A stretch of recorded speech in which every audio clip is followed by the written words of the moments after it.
When it came to Field of Magic, at that time it was when the Nintendo actually was unveiled their Nintendo DS system, and the rave of that system at the time was the touchscreen panel.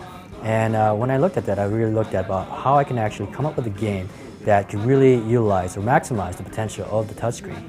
And in Japan, we call kosuru, which is rub, R-U-B, and what you do with the touchscreen.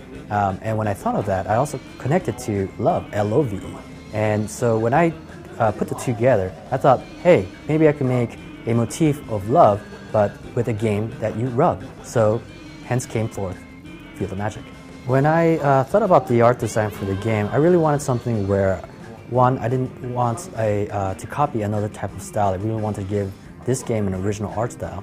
And secondly, to actually provide a look where nowadays, if you look at games, they actually have so much out there, so you don't really get to leave much for the imagination. But if you use a silhouette art, you can actually let people to imagine what the expression is on the person's face or how what they're feeling at that point. So really, I guess the combination of the two really allowed me to create this kind of style for the game.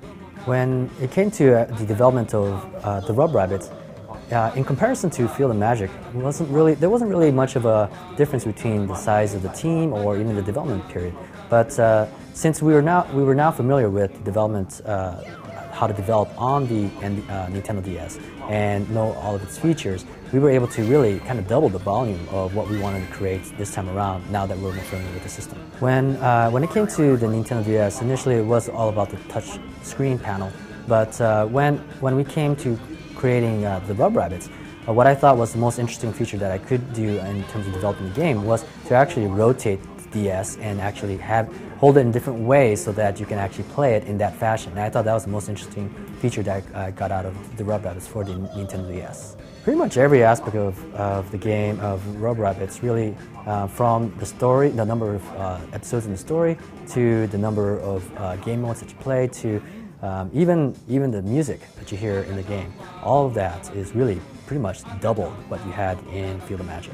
When it comes to looking at what is the future for ahead of the Rub Rabbits, I'm thinking about something along the lines of maybe having an adventure, and then you also have some music that's also connected to it, and really kind of playing a pretty, I guess you could say, a full extended version rather than just where you have just episodes, that you actually have a full-on real-time adventure.